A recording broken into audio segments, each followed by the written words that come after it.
Bonjour à tous. L'euro vit-il ses derniers jours? Ceux qui ont suivi mes vidéos ces dernières semaines sur l'évolution de la monnaie unique ne seront pas forcément surpris, mais là, l'agonie s'accélère. Et vous allez voir, il y a des analyses de plus en plus nombreuses, et même pour la première fois, une banque en Europe qui prédit une remise en cause de l'existence même de l'euro. J'y reviens dans un instant. Il le faut. Pour notre bien, il le faut. Vous savez que nous avons besoin d'être libres du point de vue politique et du point de vue économique, social, industriel, et que la monnaie unique, c'est tout l'inverse de cela. Vous allez voir aussi qu'il y a une nouveauté, c'est que il semblerait que le soutien politique, notamment allemand, à la monnaie unique, soit en train de faiblir, de s'écrouler considérablement. En tout cas, les patriotes, nous prônons un Frexit et notamment la sortie de l'euro et un nouveau franc, une nouvelle monnaie nationale, bien évidemment, pour toutes les raisons que j'ai indiquées. Mais nous y reviendrons dans un instant. On se bat, la résistance, le Frexit justement, j'en parlais. Enfin, à côté de la destitution de Macron, des motions de censure, la sortie de l'OTAN, de la paix, de la liberté, face au covidisme, face au rationnement, face à la guerre, eh bien tout cela mobilise le rendez-vous national de la résistance ce samedi 8 octobre, rendez-vous Paris pour un immense cortège, 14h, quartier Montparnasse, place du 18 juin 1940, la résistance. Il y aura des personnalités de la résistance, justement, Maître Division et d'autres, dont je vous donnerai les noms dans ces prochains jours, en début de semaine. Et puis on invite tous les députés d'opposition, on sera avec nos drapeaux français, bien sûr. Ça va être assez phénoménal, hein. Ça va même être vraiment phénoménal, puisqu'il y a des gens qui viennent manifestement de toute la France, mais aussi des pays limitrophes. Ils sont les bienvenus. Les députés, parlementaires, sénateurs rentrent aujourd'hui même, donc dans quelques jours, ce samedi 8 octobre, on fera une immense pression. Je compte sur vous, venez très nombreux. Abonnez-vous également entre-temps à cette chaîne YouTube, petit bouton en dessous s'abonner, c'est un clic, c'est gratuit, vous le savez. Merci beaucoup, vous êtes très nombreux à vous être abonnés récemment. Merci à ceux qui vont le faire, là je le sais, dans les secondes qui viennent, parce que plus vous êtes abonnés, plus ces vidéos sont visibles des autres internautes et plus on mobilise la résistance et plus on a de chances de l'emporter. Voilà, merci d'avance. Venez aux patriotes, ça c'est fondamental. Un vaste mouvement populaire de résistance ne se construit pas s'il n'y a pas une masse de gens. Or, il y a déjà beaucoup de monde aux patriotes, mais pas encore assez. Il faut adhérer ou reprendre votre adhésion annuelle si vous avez adhéré il y a plus d'1 an, avoir cette carte orange de libération. J'ai envie de dire que le monde nous envie peut-être bien, parce que nous sommes un mouvement exemplaire de résistance avec vous, grâce à vous, en métropole, outre-mer, à l'étranger, où partout on peut adhérer ou réadhérer. Pour notre avenir, pour nos enfants, pour notre belle France, pour notre humanité. Le lien pour adhérer ou réadhérer, c'est le même. Il est sous la vidéo en description, premier lien. Il est également en commentaire épinglé et dans les dernières secondes de cette vidéo en cliquant directement sur votre écran. Sous la vidéo en description, deuxième lien pour faire un don cette fois-ci de soutien aux patriotes. Oui, donner pour ceux qui peuvent, c'est défiscaliser aux 2/3 de vos impôts, comme l'adhésion et la réadhésion, bien sûr. Et ça permet de financer, parce qu'on n'a pas un centime de financement public cette année. Or, on fait, ça coûte cher, il y a l'inflation. Ceux qui donnent plus de 500 € ont des avantages nouveaux, vous allez voir sur le site, mais dans tous les cas, c'est utile, c'est vital et c'est défiscalisé. Donc bravo aux donateurs, aux réadhérents, bienvenue. La carte orange me saute des mains, hop, à l'endroit, c'est encore mieux, tellement elle est impatiente de vous retrouver. Bienvenue en tout cas aux nouveaux patriotes résistants. Alors, l'euro à l'agonie, l'euro vit ses dernières heures. Tout avance comme annoncé si vous avez suivi mes dernières vidéos, parce qu'il y a une crise qui se déroule. En fait, l'euro, il était condamné à mort le jour même où il a vu le jour, puisqu'il est structurellement pas adapté, il ne peut pas exister. Bon, mais c'est vrai que c'est en période de tempête, et quand il y a un soutien aussi politique qui s'affaiblit, qu'on voit vraiment à quel point il est menacé de mort, et c'est une bonne chose, il ne faut pas le craindre, c'est une bonne chose, c'est indispensable même, pour notre liberté même. On va y revenir. Alors, accélération récente. Alors, d'ailleurs, ça explique, si vous avez vu ma vidéo il y a quelques jours sur l'euro numérique, qui est une vraie menace, mais il n'y aura pas d'euro numérique s'il n'y a plus d'euro, hein, ça c'est assez simple à comprendre.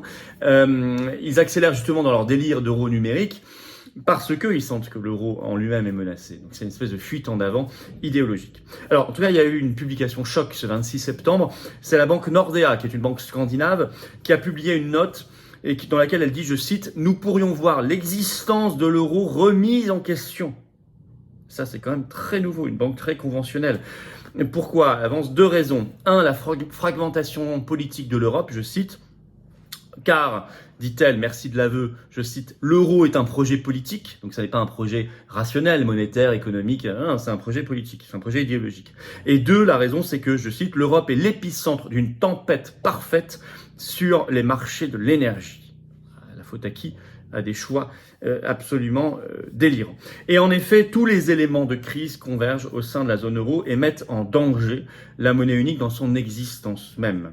Vous avez en ce sens ce 1er octobre publié dans le magazine Capital une tribune de Marc Touati, qu'on ne cite pas forcément, mais il a des éléments de lucidité, des moments de lucidité sur le sujet de l'euro. Le titre « Bourse, taux d'intérêt, euro », 3 petits points, jusqu'où ira le crack ? Selon lui, je cite, « L'euro continuera d'être malmené, car pour 3 raisons, dit-il. 1. Très forte remontée des taux d'intérêt des obligations d'État et de nos crédits au sens large. 2. L'effondrement durable de la bourse. 3. La chute de plus en plus vertigineuse, écrit-il, de l'euro. » Et en effet, il cite l'augmentation des taux d'intérêt et les taux d'obligations d'État à 10 ans, donc pour les États, et l'écart entre les pays à l'intérieur de la zone euro entre janvier 2021 et il prend comme date de référence le 27 septembre 2022. En janvier 2021, les taux à 10 ans de la Grèce étaient à 0,6%. 27 septembre 2022, 4,95. Italie, c'était 0,5, c'est maintenant 4,75. Espagne, c'était 0,03, c'est maintenant 3,41. France, c'était moins 0,37, c'est maintenant 2,82. Allemagne, c'était moins 0,6, c'est maintenant 2,23. En janvier 2021, l'écart maximal au sein de la zone euro, il était limité à 1,2 points entre les pays. Aujourd'hui, il est de 2,72 points, c'est-à-dire plus du double. Donc non seulement il y a une hausse des taux, mais surtout une augmentation des écarts, ce qui fait que la zone se déchire littéralement. Si vous avez une même monnaie, un même taux d'intérêt fixé par une banque centrale, alors que vous avez à l'intérieur des écarts aussi gigantesques qui ne font que croître, ça n'est pas tenable. Et il écrit ceci, je cite, « Les taux devraient atteindre 4% en France, 5,5% en Italie, 6% en Grèce au cours des prochains mois. » Il ajoute, dans ce contexte ô combien difficile, l'euro continuera de baisser vers, dit-il, 0,90 $. Et certains évoquent même, je cite, que la prochaine crise sera monétaire. C'est le cas de l'économiste Simone Wappler, qui publie une tribune dans Entreprendre ce 26 septembre, c'est en ligne bien sûr. Elle parle même, je cite, de concours de laideur monétaire et elle dit que le plus affecté, c'est l'euro. Je vais citer un extrait. Concours de laideur monétaire. La Banque Centrale Européenne relève aussi ses taux, mais la Grèce, l'Espagne, le Portugal, l'Italie, la France sont des pays surendettés à la croissance atone. Ces zombies financiers doivent leur survie au taux d'intérêt négatif, mais ça c'est fini, qui prévalait jusque-là. Aujourd'hui, la charge de leur dette augmente inexorablement. Depuis que les taux montent, l'euro a plongé de près de 20% face au dollar, ce qui aggrave la hausse des prix des produits importés cotés en dollars, énergie, matières premières. Et elle ajoute, au royaume des monnaies fiduciaires, le dollar est donc borgne et l'euro aveugle. Donc l'euro est le plus touché. D'autant que manifestement la volonté politique, je vous le disais, de soutien à l'euro baisse. Et ça, c'est très inédit, notamment en Allemagne. Très touchée par l'Allemagne, par la crise actuelle. L'Allemagne a connu ces derniers mois, pour la première fois depuis des décennies, son premier déficit commercial. Et ça, c'est une sonnette d'alarme énorme en Allemagne. Ils détestent cela. Ainsi, il n'y a plus la défense coûte que coûte, quoi qu'il en coûte, à tout prix de l'euro, qui étaient les mots utilisés à l'époque par les BCE, notamment du temps de Mario Draghi, quand il dirigeait la BCE en 2011, quand il y avait une sérieuse crise de l'euro. À l'époque, on disait coûte que coûte, on va le protéger, on va le faire survivre, quoi qu'il en coûte. Et l'Allemagne disait la même chose. Ça n'est plus le cas. Il n'y a plus la défense à tout prix. Prenons cette dépêche publiée par Reuters le 26 septembre qui rapporte que Christine Lagarde, présidente de la BCE, a déclaré, je cite, « La BCE n'a pas vocation à corriger des erreurs de politique intérieure, quitte à ne plus intervenir pour sauver l'euro. » Je cite. C'est une conférence de presse de Christine Lagarde. Je cite Reuters. « La Banque Centrale Européenne n'activera pas son nouvel outil anti-fragmentation IPT, transmission, protection, instrument ou instrument de protection de la transmission, pour alléger les coûts d'emprunt des États membres si ceux-ci grimpent en raison d'erreurs de politique intérieure », a déclaré lundi Christine Lagarde. Alors évidemment, c'est en même temps un élément de pression et de menace, de chantage contre le nouveau gouvernement italien, on a bien compris. Enfin quand même, ça on ne le disait pas avant. Parce que ce genre de déclaration, ça peut faire paniquer les marchés et précipiter la fin de l'euro. Voyez, donc c'est quand même intéressant. Est-ce qu'il commencerait un peu à être lâché, notamment en Allemagne, par l'Allemagne, et voyant que ça lui coûte plus cher que ça ne lui rapporte. C'est la fin, en tout cas, je le disais, du coûte que coûte, qui prévalait sous Draghi en 2011 à la BCE.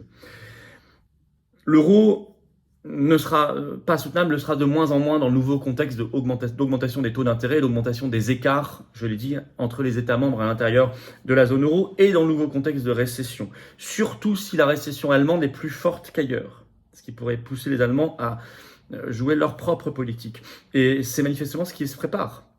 Une dépêche AFP du 29 septembre rapporte que l'OCDE prévoit une récession allemande particulièrement forte, plus forte qu'ailleurs, en 2023, moins 0,7%. Alors évidemment, attention, les idéologues, les eurogagas peuvent aussi prendre le dessus par un grand saut fédéral. On précipite l'avènement d'un État européen, etc., qui échouerait à terme. Ce n'est pas viable, il n'y a pas de peuple européen unique, notamment. Mais il ne faut pas quand même y aller, parce qu'entre-temps, ça détruirait beaucoup, ça détruirait énormément. Et donc ça, c'est la menace. Voilà où nous en sommes. On va continuer de suivre ça comme le lait sur le feu, très très près. C'est extrêmement important. Le sujet monétaire, il n'est pas du tout que monétaire ou même que économique. Il est fondamentalement politique avec un P majuscule depuis la nuit des temps. Qui tient la monnaie tient l'État. C'est un sujet phénoménal, fondamental.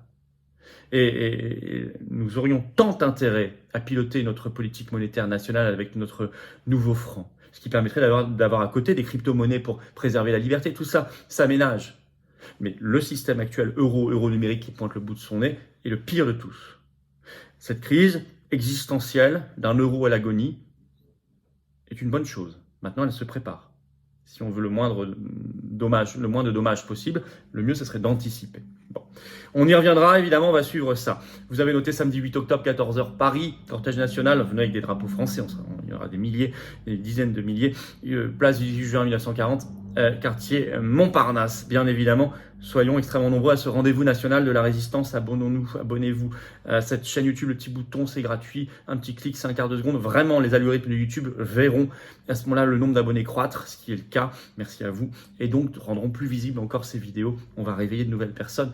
Merci d'avance à ceux qui vont s'abonner maintenant. On se bat aux patriotes. Et pour ça, j'ai besoin que vous soyez là. Adhérez ou réadhérez. Venez vous battre à mes côtés. Battons-nous pour nous, les enfants et les générations qui viennent. Pour la liberté, la souveraineté, la paix. De belles valeurs. Le lien pour adhérer ou réadhérer, c'est peut-être le moment pour vous, ceux qui hésitent encore, parce que les temps sont durs, les temps sont troublés, c'est le moment de se battre tous ensemble. Le lien pour adhérer ou réadhérer, c'est le même. Sous la vidéo en description, le premier, également en commentaire épinglé dans quelques secondes en cliquant sur votre écran. Sous la vidéo en description, deuxième lien pour faire un don de soutien aux patriotes vital. Vital. On ne peut pas financer notamment le 8 octobre. Imaginez tous les coûts, sécurité, le son, toutes les publications, enfin tout ce qu'on édite, etc. Ça coûte cher, ça coûte très très cher. Et ceux qui peuvent aider, c'est formidable. On n'a pas un euro d'argent public cette année. C'est défiscalisé aux 2 tiers pour vous, comme l'adhésion et la réadhésion. Bravo aux réadhérents et aux donateurs. Bienvenue aux nouveaux patriotes résistants et vive la France.